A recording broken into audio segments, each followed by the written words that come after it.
Currency War 3 began in 2010, partly as a response to the not just the financial panic of 2008, but the recession, the technical recession, and actually the depression that followed. But here we are in 2017. It's no surprise that 7 years later we're still in this currency war, and I would expect that we'll still be in it 2 years from now, or maybe 5 years from now, because they don't have logical conclusions. It's like a tennis match, among equally, talented players. The ball just goes back and forth and back and forth. I devalue, you devalue, I devalue again, you devalue again, etc. They don't have a logical conclusion except for systemic reform. If people actually get together, as they did at Bretton Woods in 1944, or as they did in the Plaza Accord in 1985 and the Louvre Accord in 1987, and sit down and agree on what international monetary experts actually call the rules of the game. That's not a made-up phrase. That's shorthand for, how is the international monetary system supposed to work among the major players? That's what people mean when they say the rules of the game. Right now, there are no rules of the game, because we're in a currency war. But if you can agree on rules of the game, that's one way for currency wars to end. The other way they end is with systemic collapse, where things just spin so out of control that people lose confidence in paper money. They lose confidence in the system. They run to hard assets, gold and silver, obvious ones, but fine art, land, natural resources. There are many other alternative assets to the main currencies, and that's another way out. And again, we saw that in the Great Depression. We also saw it in 1914 at the beginning of World War I, when the New York Stock Exchange, for example, was closed for 5 months. I tell people that. It's obviously a historical record, but they're shocked to hear that. And, 1933, every bank in America was closed by executive order. So we have seen these kinds of extreme responses to financial panics before. So you either have systemic reform or systemic collapse. I don't see any movement towards systemic reform right now. People talk about it. Maybe they wish it would happen, but there's a lot of denial and a lot of self-interest and a lot of self-satisfaction. So I don't really see that momentum that may change, but systemic collapse is definitely in the cards. Having said that, going to the specifics of your question, where are we in the currency wars? I also made the point in my first book that currency wars lead to trade wars, and that trade wars end up being shooting wars, kinetic wars. And right now we are seeing definite signs that we're tipping into the trade war phase, particularly with the Trump administration. Now, just to illustrate that, during the presidential campaign, the 2016 presidential campaign, Trump over and over, railed against China, called China a currency manipulator. He said, when I win, I'm sworn in my day one executive order, we're going to label China currency manipulator. Now, that's not actually how you do it. I mean, you can call anyone anything you like, but the currency manipulation designation comes from the U.S. Treasury. Now, granted, that could be directed by the White House, but it comes from the U.S. Treasury. It's actually scheduled for April. There's an annual review from the Treasury. It's all laid out by statute, but there's no expectation that that's going to happen. So Trump has not followed through on that. He's used the rhetoric. He actually said Germany was a currency manipulator. Interesting, because Germany doesn't have a currency. They have the euro. So he's throwing the word around, but he hasn't actually done anything. However, Trump is dead serious about trade sanctions, trade relief, and tariffs. And the team there, you see Peter Navarro, Jim Lighthizer, Robert Lighthizer, the U.S. Trade Representative, and Wilbur Ross at the Secretary of Commerce. They're the troika on trade. So watch Navarro, Wilbur Ross, and Lighthizer. They're going to be pushing back against China, not on the currency front, but on the trade front. It'd be interesting to see what happens with President Xi and President Trump meeting in Mar-a-Lago next week. So we are seeing signs that currency wars are morphing into trade wars. Having said that, the currency wars are alive and well. They're being fought by central banks through either easing or tightening, and a lot of flip-flopping in the case of the Fed. I expect that will continue. As far as the kinetic war side of it, we may see the U.S. attack North Korea. I think that's very likely at this point, because North Korea shows no signs of steering away from their nuclear program, their effort to basically take their plutonium, highly enriched uranium supplies, weaponize it, ruggedize it, perfect their ICBMs and be able to launch a nuclear strike on Los Angeles and kill several million Americans. So that's happening. They'll have that capacity within probably 4 years. Clearly, the United States will not allow that to happen. And so and I don't see North Korea being deterred, so the U.S. will probably have to attack North Korea, and there are other hotspots around the world. So I think this sequence of currency wars, trade wars, shooting wars is playing out very much as it did in the 1920s and 30s. You mentioned the United States going into North Korea or doing something with North Korea. Are you talking about an invasion? Or are you talking about some type of covert operation to destroy their nuclear facilities? Because won't this, like you said, it's going to kick off a shooting war. I mean, won't Russia, China, won't they step in or say something about it? Well, it won't be an invasion. The last thing anybody wants, I think we learned our lessons in Vietnam and the Korean War, that U.S. troops fighting land wars in Asia is not a good idea. So I think the Pentagon's internalized that, but there's no need for that. I think it would be a combination of because war has many dimensions and getting more dimensions all the time as the cyber battle space expands. So I would expect, possibility of covert operations, sabotage, assassination, the kind of things that were carried out against the Iranians. But also cyber warfare, which was also carried out against the Iranians. Difficult to do, but the ability to penetrate, North Korean computer systems, North Korean payment systems, etc. But then on the kinetic side, you can just use air power and sea-based air power.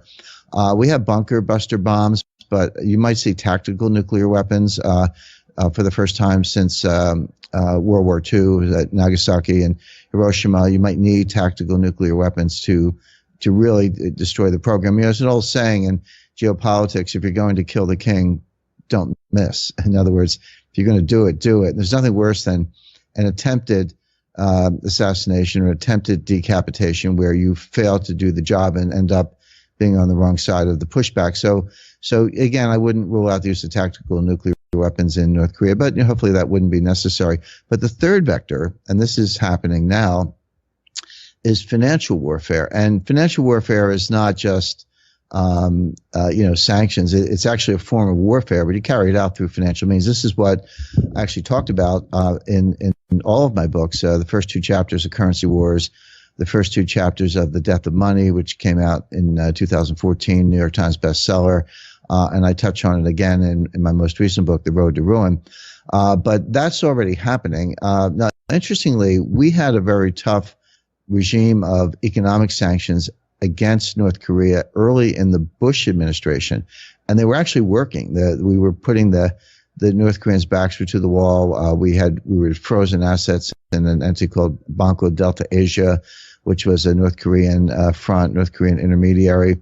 But we backed off from that. I'm not sure why we didn't want to push that harder. I don't know exactly what threats might have been made behind the scenes, but we got some vague promises from North Korea. But then by 2006 into 2008, those promises were broken. The Obama administration didn't do anything, as far as I can tell. They just punted on the issue, and now it's been handed off to Trump.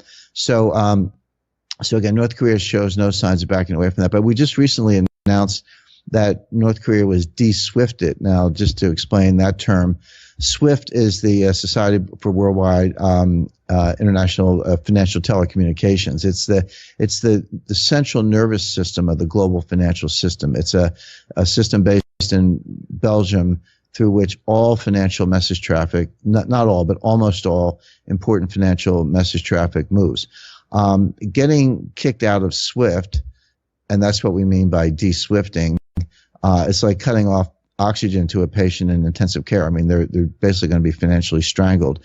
We just did that to North Korea a few weeks ago, and that's only the second time I've seen that. The first time was Iran in 2012, although that was President Obama alleviated that to some extent in 2013 in exchange for Iran agreeing to discuss nuclear weapons, and led to this memorandum, which the Trump administration now seems prepared to tear up. So, and we're also putting sanctions back on Iran again after easing up from 2013 to 2016. We're now back in the business of putting sanctions on Iran.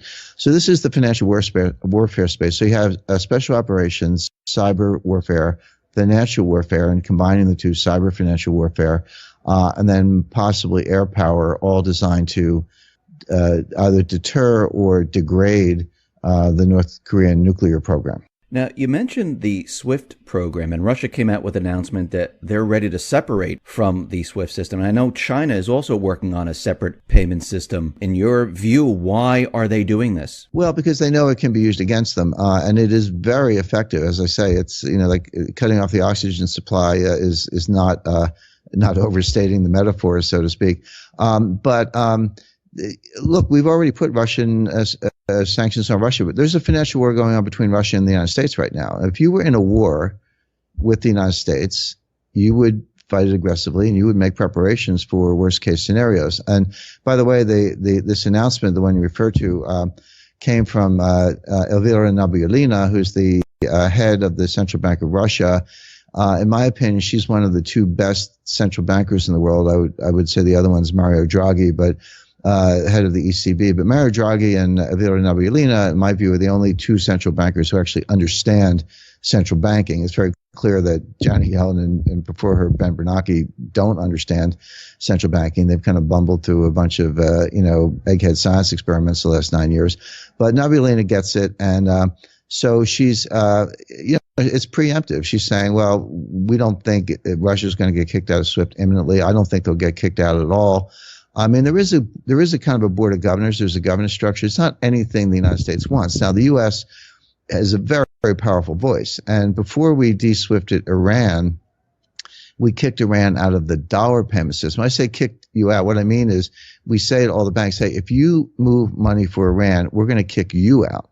Well, that's to Credit Suisse or UBS or Deutsche Bank or Citibank or JP Morgan. That's existential. You would basically be out of business.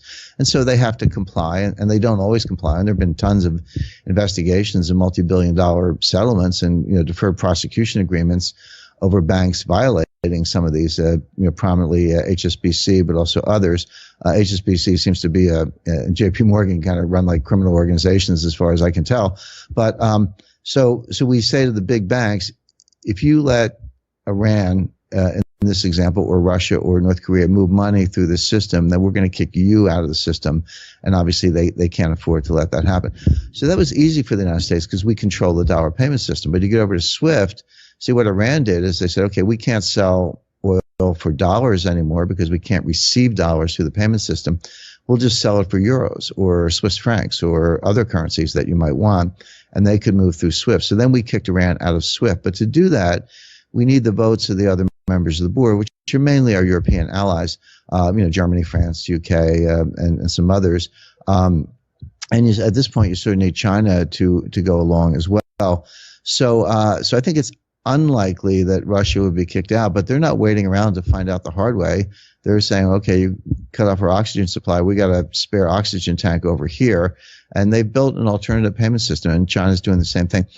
All this, by the way, is very detrimental to the dollar's role as the leading reserve and payments currencies. And I've said this to people in Washington. I do, a bit of consulting and meetings with people in the national security space, including government officials, intelligence community, Defense Department, et cetera, Treasury. And I've said to them, I said, look, using our weight, using the dollar as a weapon is extremely powerful. But be careful what you wish for, because the more you throw your weight around, the more people aren't just going to stand for it. The more they're going to build alternative systems. And someday you're going to wake up and find that, you're pushing on a string. You're trying to punish people with dollar-specific sanctions, and they don't work anymore because no one needs the dollar. We're not there yet, but we're pretty far down that road. So do you think countries like China, Russia, are they dumping treasuries, the dollar? Are they preparing to separate themselves from the dollar? Yes, and they're doing it several ways. One is reducing their exposure to dollar holdings, not all at once, not dumping them en masse. But if you look at, there's something called the Tick Report, which comes out from the Treasury periodic. I think it's once a month, or it's at least quarterly, but whether it's monthly or quarterly, it's available on the Treasury website, and it shows foreign holdings of U.S. Treasury securities. And if you look at the official holdings, they are going down significantly, and they have for a while. So it is true that China and Russia in particular, but other countries as well, are reducing their holdings of U.S. Treasury securities. Japan has picked up some of the slack, and U.S. banks as well. But they're reducing now. Some of that, you don't actually have to sell anything. You just because see, when a Treasury security matures, if you own a Treasury security and it matures, the Treasury just sends you the money. They give you your money back, basically. It's like paying off a loan.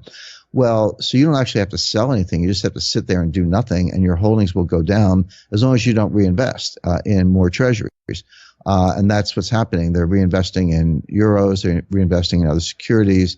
So this is kind of going on quietly and slowly without a major dumping operation, which the U.S. could stop by. The president has the authority to stop that if it ever became malicious. But what they are doing is buying gold.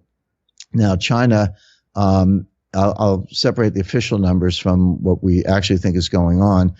The official numbers are they've tripled their gold reserves in the last 11 years. So from 2006 to 2017, they have officially gone from about 600 tons to about 1,800 tons of gold. But China is non-transparent based on mining output, Hong Kong exports, Swiss exports, etc. There's good reason to believe that China's gold holdings are actually more in the order of 3,000 or 4,000 tons, perhaps even higher. I've heard some reports that they're a lot higher. Russia's more transparent, but they have tripled their gold reserves as well just in the past 8 years. So they've gone from 600 tons to about 1,800 tons. So if gold is not a monetary asset, if gold is a barbarous relic, as the critics like to say, why have Russia and China tripled their gold reserves in the last, as I say, between 5 and 10 years approximately, and continue to buy more gold every month? Russia's buying 20, 30 tons a month, sometimes more, sometimes less, but that's kind of been the run rate. Are they stupid, or do they see something that most people don't? Well, I guarantee they're not stupid. I've been to Moscow and Beijing and Shanghai and met with officials there, and they're very, very savvy. So clearly they see something that most investors don't see, and they're getting ready for this collapse of confidence in the dollar. It doesn't mean we won't have dollars. It doesn't mean the dollar goes away. But what it does mean is that the dollar very quickly and unexpectedly almost loses its status as the benchmark global reserve currency, to be replaced probably by the IMF special drawing right. But, if not, some new gold-backed currency. In your book, Road to Ruin, you mentioned the financial crisis, and part of your book says the next financial crisis will not be merely a bigger version of 1998 and 2008 crisis. It will be qualitatively different. It will encompass multiple asset classes on a global scale. How big is this going to be? It looks like an extinction level event. I mean, bigger than anything that's ever happened before. And let me explain why I say that, because it's, I don't like to make claims without backing them up with science or history or facts or, some combination of those things. When I make that point, there's sort of two vectors. One is I look at a tempo or sequence of prior financial crises. And in particular, I focus on 1998. That was the Russia long-term capital management crisis, which actually started in Asia the year before. And then I look at 2008. That was, called the Lehman Brothers crisis or whatever you like. And which also started the year before in 2007 with some mortgage defaults announced at Bear Stearns and HSBC and elsewhere. So those are the two case studies I have. And then I take that 10-year tempo from 1998 to 2008, and I just take it out 10 years. It's just a convenience to maintain the 10-year tempo, and talk about 2018, except I make the point that it could be tomorrow. I mean, don't think that you can just sort of put your feet up until 2018. If it's even then, this is something that could happen tomorrow. But here's the point. 1998, and by the way, I was counsel of long-term capital management. I negotiated that bailout. I was in the room with Fed and Treasury officials. We were on the phone to Tokyo. I know exactly what was going on behind the scenes there. We were just hours away from closing every major market in the world, stock markets and bond markets, at least temporarily, to deal with the panic that would have ensued, because it wasn't really about long-term capital management. I mean, it's a hedge fund, right? If we had filed for bankruptcy in the Cayman Islands, which we were fully prepared to do, I'd like to say I would have just slept in the next day. There would have been nothing much for us to do. But our $1.3 trillion of derivatives exposure would have suddenly been flipped back to Wall Street. They were counterparties in all that trade. Well, if you have a two-sided position, which they do because they're intermediaries, and one side goes away, all of a sudden you have a one-sided position. So you have to go out and sell that security. So it would have been massive sales of stocks and bonds, more than the market could absorb, and that would have been a panic. So Wall Street didn't bail out long-term capital management. They bailed out themselves by taking over the balance sheet and doing an orderly unwind. So that's what happened then. In 2008, Same thing. We were just days away from the sequential collapse of every major bank in the world. So Bear Stearns collapsed in March 2008. Fannie Mae and Freddie Mac, the giant mortgage agencies, collapsed in June of 2008. Lehman Brothers collapsed on September 15, 2008. Morgan Stanley would have been a few days later, then Goldman, then Citi, then B of A, and all those dominoes would have fallen. Again, massive intervention to the tune of tens of trillions of dollars of currency swaps, guarantees, et cetera, to prevent that from getting worse. So 2 times we came within hours or days away from collapsing the entire global financial system. Didn't happen because of intervention. But look at the intervention. In 1998, Wall Street bailed out a hedge fund. In 2008, the central banks bailed out Wall Street. In 2018, who's going to bail out the central banks? In other words, each crisis gets bigger than the one before. Each bailout gets bigger than the one before. We are now at the point where the next crisis will be so large it will exceed the capacity even of the central banks to do the bailout. And so the resolution, the liquidity injection that you always need, because these panics are always about liquidity. Everybody wants their money back. People say, there's a global dollar shortage going on right now. That's one of the reasons why China's selling treasuries, by the way, not just to get out of dollars, but because they actually need dollars to prop up their own currency because of this global dollar shortage. And people say, well, how can there be a global dollar shortage? The Fed printed $4 trillion. Its balance sheet is over $4 trillion. The answer is that, yeah, the Fed created $4 trillion of printed money, but the world created $100 trillion of debt. There's been no deleveraging since 2008. The biggest banks are bigger. They have a higher percentage of the banking assets of the entire system. Their derivatives books are larger. Leverage is greater. Debt to GDP ratios are higher. Everything that was too big to fail and unstable in 2008 is bigger, more unstable, more prone to failure today.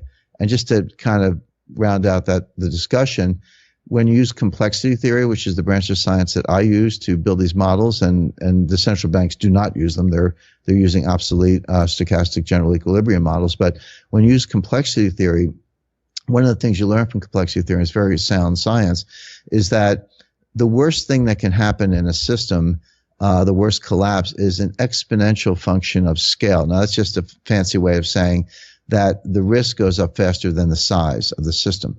So when you double the system, you don't double the risk, you increase it by a factor of 10 or more. So I just explained why we vastly increased the size of the system measured by bank assets, concentration, derivatives, leverage, etc., which means that the risk has gone up even more, which is why I say the next panic will be an extinction level event. It could happen tomorrow. I'm not saying it will happen tomorrow. I'm saying it could happen tomorrow. There's nothing the central banks can do to stop it. You're going to have to lock down the system, which I talk about in my book, The Road to Ruin. I explain exactly how that will play out. And then you're going to have some rescue, whether it's special drawing rights, which is the IMF world money, or gold, or something else, if you want to unlock the system. Do the central banks, do they realize that we're coming to a point where this whole thing cannot be sustained? Are they working together to maybe collapse the system? I don't think they're trying to collapse the system. I think they are aware that a lot of these risks that we're talking about are there, but they don't fully comprehend it. Now, let me explain what I mean by that. The central bankers ran the bailout the last time. They know what they did. They know more than we do. And although a lot of information has come out, but the main point that I make is they've been unable to normalize things since then. For example, prior to the crisis in 2008, the Federal Reserve balance sheet was about $800 billion.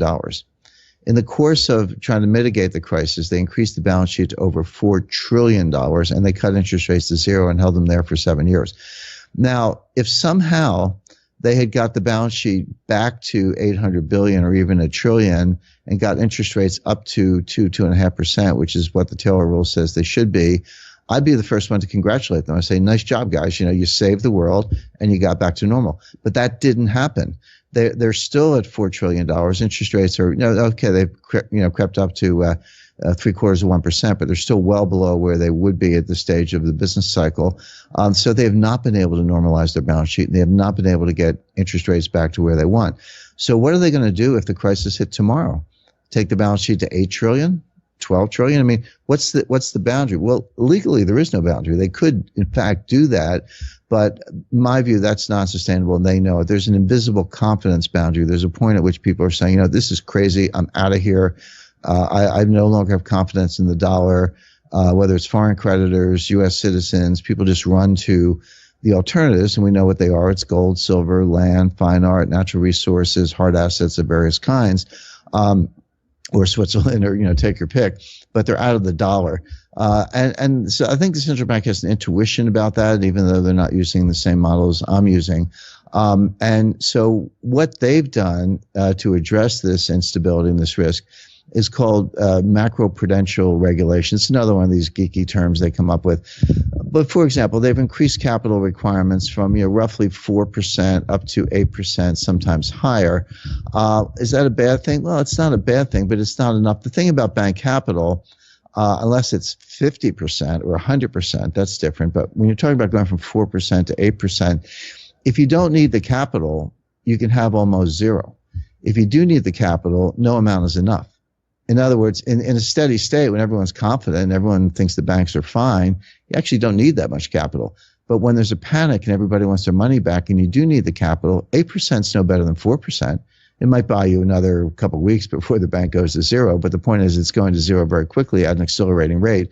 And so that kind of regulation, I'm not saying it's a bad thing. I'm saying it's not really going to work and it's not enough. The other big thing they did at the G20 summit in Brisbane, Australia in November 2014 is they came up with what I call the Brisbane rules, where they explicitly said that going forward, our policy in bailouts is going to be no more bailouts. We're going to have bail-ins. Now, what's the difference between a bailout and a bail-in? Well, and they all have to do with resolving, large too big to fail bank distress and too big to fail potential failures. How do you deal with that? Well, the bail-in model, the bailout model, which we saw in 2008, is you use taxpayer money, you use guarantees, you use money printing, you use government to prop up the bank. No bondholder of any major bank took a penny of loss in 2008, not one. Every one of those banks got bailed out. Every one of those bonds got paid off at maturity, or at least there are still good debts on the books of the banks. Not one depositor lost a penny in any of those banks. The bailout was fully funded by the U.S. taxpayers. Even stockholders lost the value of the stock went down, but it came back again, since then to some extent. So there was no pain by any stakeholder, meaning stockholders, bondholders, and depositors. All the pain was felt by taxpayers and ordinary citizens in the form of not getting paid for the risk, and also zero interest rate policy, which meant that trillions of dollars of lost income on savings has been transferred to the banks in the form of zero interest rates, because the banks don't have to pay you interest. So that's the bailout. Brisbane, 2014, they said, from now on, we're going to have bail-ins. The way a bail-in works is that when a bank's in distress, the first loss is going to fall on the equity holders. Equity holders are going to go to zero. You're going to get wiped out. Then bondholders are going to take a haircut. So look at the hole in the balance sheet, and maybe you'll get 50 cents on the dollar or 70 cents on the dollar, but you won't get 100 cents on the dollar.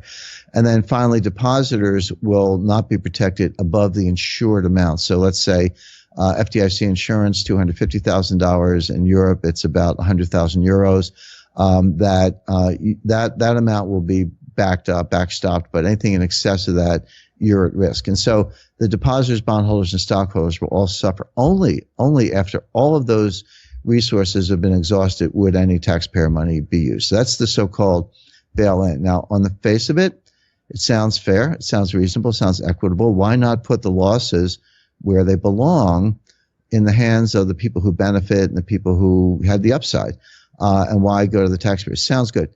The problem is, in practice, they haven't lived up to it, and we have concrete examples. In the case of Italy, and pardon my Italian, it's not very good, but the Banco dei Monte Paschi di Siena, BMP, oldest bank in Italy, definitely a too big to fail bank, that's being bailed out by the Italian government because they don't want to face the political pain of having to put losses on bondholders who happen to be voters, by the way.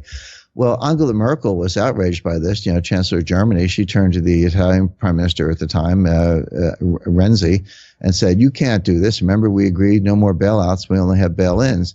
Renzi did it. Well, Renzi's gone now. He lost the election in December, but the new Italian government of technocrats is, in fact, bailing out that bank. But what Renzi did, Renzi turned to Merkel and said, "Oh, yeah, we can't do bailouts? Well, what are you going to do with Deutsche Bank?" And that's a much bigger bank. They're in distress. They're insolvent. They're going to need a rescue.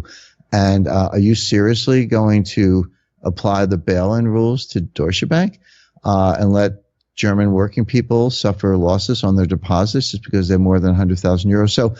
So the point is, bail-in sounds fine in theory, but it's not lived up to in practice because of the politics. So there really are no solutions on the table. Bank capital is never enough. Bail-in is not being respected in practice. Meanwhile, the system keeps getting bigger, more unstable. And so when the crash comes, they're going to have to go to what I talk about in my book, The Road to Ruin, the ICE 9 solution. What is the ICE 9 solution? What do you mean by that? The ICE 9 is a phrase I borrowed from Kurt Vonnegut, one of my favorite authors. He wrote a book in the early 1960s called Cat's Cradle, which I highly recommend. It's very funny, dark comedy, but a very funny book, short, easy to read. But in that book, he invented something called ICE 9. There was a scientist who created ICE 9. ICE 9 is a polymorph or a similar molecule to water, to H2O, with two important differences. Number one, the melting temperature is 114 degrees Fahrenheit, which means it's frozen at room temperature.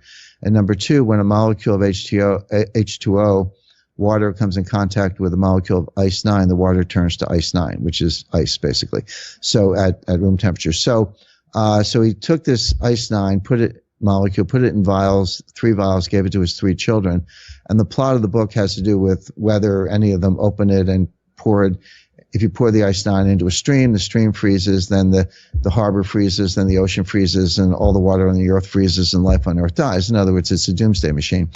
And I take that story and bring it over to financial markets as a metaphor, and I make the point that the panic is going to start somewhere. There'll be some catalyst. It doesn't matter what it is. I mean, people ask me all the time, what's going to start the panic? And I say, it doesn't matter. The system is unstable. It's prone to collapse. So whether it's a financial failure, an assassination, a coup d'etat, a natural disaster, it could be a lot of things, but it won't matter. It'll just happen. But it'll show up, it'll emerge in a particular segment of the capital markets. And my number one suspect would be money market funds, because they're supposed to be liquid. They're not really. It's a great misnomer. People think money market funds are money. They're not. But people will call up for the money market funds and say, I want to redeem my shares, wire the money in my bank account and do it now. And what they're going to find is that, what's on the other side of the money market funds? Well, there are all kinds of short-term liabilities, and they're not going to be able to roll those over. So they're going to suspend redemptions on the money market funds. By the way, that was not the law in 2008. You could not suspend redemptions. There was no provision for that. Today there is. They changed that law, so you can suspend redemptions. So it's like a hedge fund that puts up gates, and it closes the gates. So then people say, oh, gee, I can't get my money out of my money market fund. Well, I better take the money I do have out of the bank. So they're going to have to close the banks and reprogram the ATM so you can only get $300 a day for gas and groceries. And people say, oh, well, gee, money market funds closed, banks closed, I'll sell my stocks. Well, you're going to have to close the stock market. In other words, it's going to go from sector to sector the same way the ICE 9 molecule spreads exponentially to freeze all the water in the world. And eventually you're going to have to lock down the entire financial system. Now, they'll tell you it's temporary.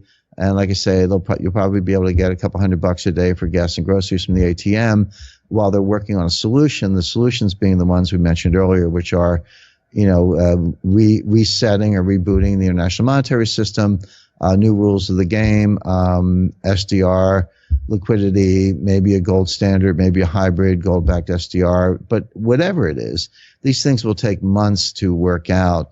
And in the meantime, you're going to have this ICE 9 solution. I talk about this in a lot of detail in my book. And by the way, there are 151 footnotes.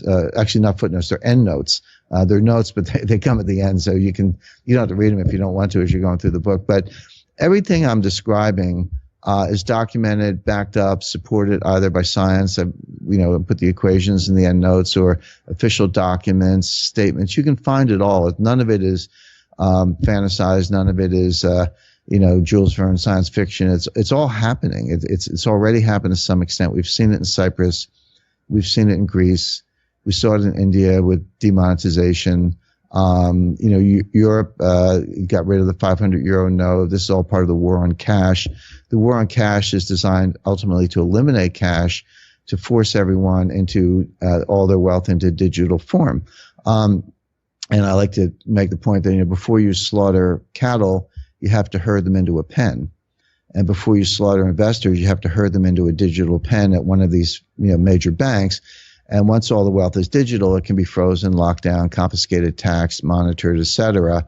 But before you do that, you have to eliminate cash, and that's exactly what's going on. So we're already seeing ICE 9 in small ways, and it'll get worse. How long do you think this will last? When the whole financial system goes dark, how long will people suffer through this? Well, one day it seems like a long time when you can't get your money. But let's look at historical examples. And by the way, I also make the point, everything as I said, everything I described is backed up by official sources or science. But I also make the point, every one of these things has happened before.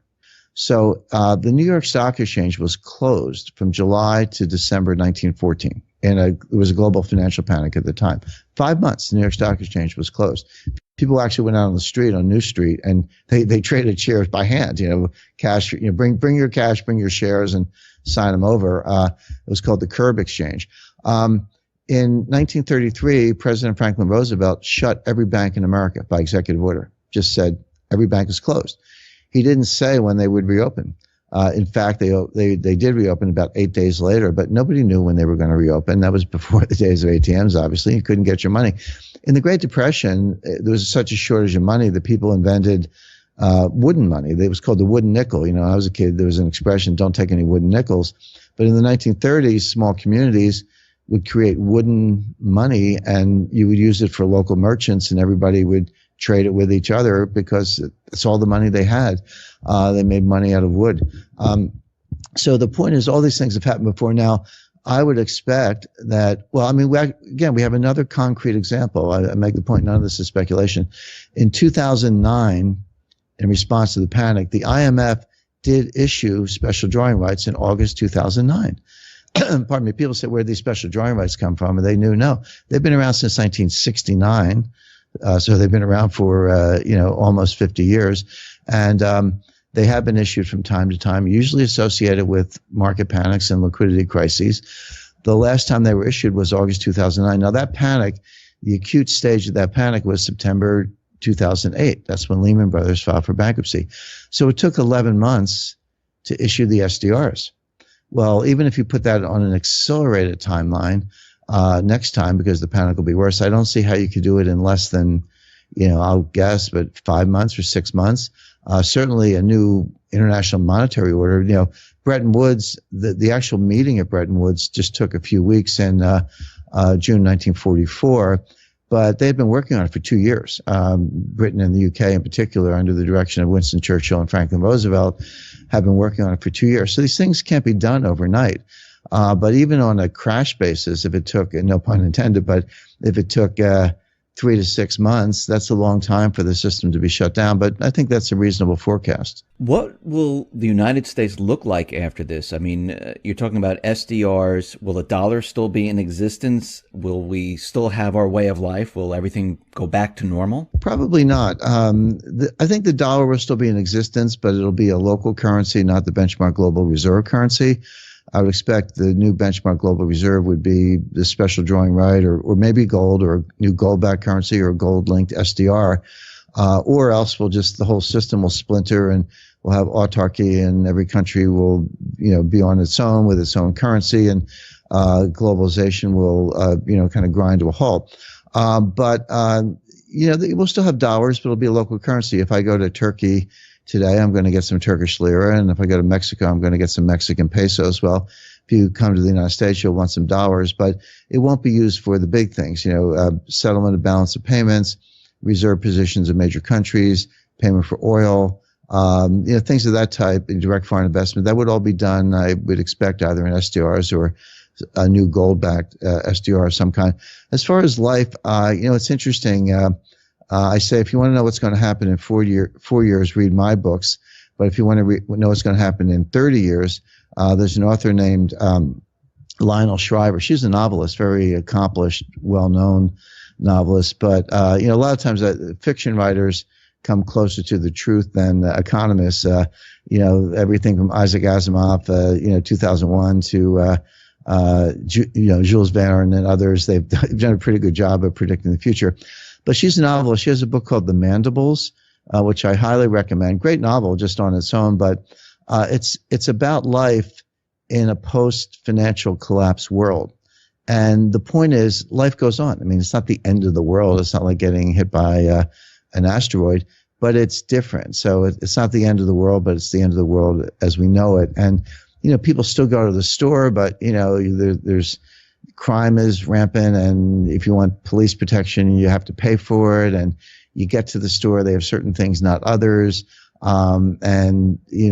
Property is run down and, people are moving in with each other, and, people who used to be rich are suddenly poor, and how do they adjust to that? I'll leave it at that. I don't want to give a spoiler alert, but if you want to, and I'm not saying it's going to play out exactly that way. That's not my point. My point is, if you want a very realistic portrayal of what life could be like in a post-financial collapse world, that's the best I've seen, and I highly recommend it. How can people prepare for this? I mean, some people say gold, some people say silver, some people say Bitcoin. What's your take on this and how to prepare and protect your wealth? Well, I say gold and silver and a few other assets, but my advice is to put 10% of your investable assets in gold and silver as well. Silver has a very practical application. Look, it's a precious metal. I don't spend as much time thinking about silver as I do about gold. And the reason is that gold is, in my view, money. It's the ultimate form of money. It's not just a monetary asset. It's the only form of money that I think really works in the long run. And so you should definitely have gold. But I recommend 10%. When I say investable assets, I would exclude, your home equity and your business equity. So don't gamble with your home. Don't leverage up your house to go out and buy gold. And a lot of people have some kind of business equity. You're an auto dealer, a dry cleaner, pizza parlor operator, lawyer, doctor, dentist, whatever it may be. You've got some business equity. Leave that to one side. So exclude your home equity and your business equity. Whatever's left, those are your investable assets. And I recommend 10% of your investable assets in gold and silver. And the reason 10% is that if I'm wrong, and obviously I don't think I am, but if I am, you're not going to get hurt with a 10% allocation. But if I'm right, that's going to go up so much that it will in effect be your insurance against bad things happening in other parts of your portfolio. And the practical aspect of silver, if you're just trying to preserve wealth in an age of collapse and ultimate hyperinflation, gold will do a better job of that than silver. But it might get to the point, which you do see in the Mandibles and I see, which is where you're going to have to go out and get groceries for your family, and the banks are shut down, the ATMs are shut down, and people say, well, one of the criticisms of gold is, well, what am I supposed to do with an ounce of gold? I want $50 worth of groceries and I got a $1,250 coin to shave off a little bit, buy a gram or whatever. Well, no, just use silver. So an ounce of silver will get you a day or a couple of days worth of groceries, and it'll be, believe me, people will take it in the scenarios we're describing. So I recommend, American Gold Eagles, is a good way to own gold. If you're a billionaire, maybe you want some bars, in a safe place. And I recommend American Silver Eagles. They're fun. There are other good coins around the world, Maple Leafs and others. Some people like these Austrian Philharmonic. By the way, I'm not a gold dealer, so this is how to preserve wealth. This is financial analysis. I'm not selling anyone gold coins, but I do recommend them as a way to preserve wealth. Beyond that, I would have an allocation in cash, and people are surprised to hear me say that. They're like, wait a second, Jim, you're the guy talking about the death of money, the lockdown, Ice 9. Why would I want cash? The answer is you might not want it for long or forever, but it's good in the short run. These things can happen quickly, but I don't think it will come totally out of the blue. We'll have some forewarning and some ability to pivot. So for now, cash is, I think people underestimate the value of the embedded optionality. The person with cash can pivot into either maybe more gold and silver or some other asset class as we get nearer to this extinction level event. And land, fine art, these are all things that will preserve wealth and will do very well. So gold, silver, land, fine art, perhaps natural resources, investments in private equity, venture capital startup companies where you actually know the entrepreneur. You're not relying on a digital payment system to secure your wealth. You actually have a paper contract with somebody and then that can have some value. As far as Bitcoin is concerned, I don't own any Bitcoin. I don't recommend it. And of course, that's enough to get you branded as a Neanderthal by the Bitcoin groupies, as I call them. But I believe that blockchain technology clearly has a future. I mean, remember, Bitcoin is just one cryptocurrency based on blockchain technology. So I think you need to separate the two. I'm not a technophobe. I get it. I read all the technical papers on this. I've actually worked with U.S. Special Operations Command in trying to interdict ISIS use of cryptocurrency. So I know more about it than a lot of Bitcoin people actually. But so the blockchain technology I think is here to stay. But Bitcoin itself, came out in 2009. We have not had an economic downturn since Bitcoin was invented. So we don't know how it performs in the business cycle. I can estimate how, dollars, euros, gold, stocks, bonds, all those assets have been through multiple business cycles. So we have some basis for thinking about how they perform, but we have no basis for understanding how Bitcoin performs in an actual recession or a financial panic, because there hasn't been one since it was invented. So that, to me, that's by itself, that's one reason not to be too Pollyannish about Bitcoin as a store of wealth. I do sympathize, however, with people in repressive regimes trying to get their money out. I mean, that's not easy. And so you see it in China a lot, people using Bitcoin to get their money out of China. And elsewhere around the world, maybe Venezuela and some other places. So to the extent you can put your, keep your brain wallet in your brain and get to Bitcoin and get on a plane and come someplace and maybe turn it back into an asset free of the grasp of the failing jurisdiction. I think it does have a place to facilitate capital flight. James, thank you very much for being on the X22 Report Spotlight. Once again, how can people see your work and get your books? Thank you. The books are all available on Amazon and Barnes & Noble online and major bookstores. My most recent book is The Road to Ruin. But also right now, as we're doing this, I have the paperback edition of The Death of Money is just out. Now, that book came out in 2014, but first of all, it's still very fresh. It talks about a lot of things that are going on today, but there's a new preface. I've added new material, including some never before published information on insider trading ahead of the 9/11 attacks. So there's new stuff in there, and people may be interested in that. Currency Wars and the New Case for Gold, all available online. I'm very active on Twitter. My Twitter handle is at James G. Rickards, Rickards, at James G. Rickards.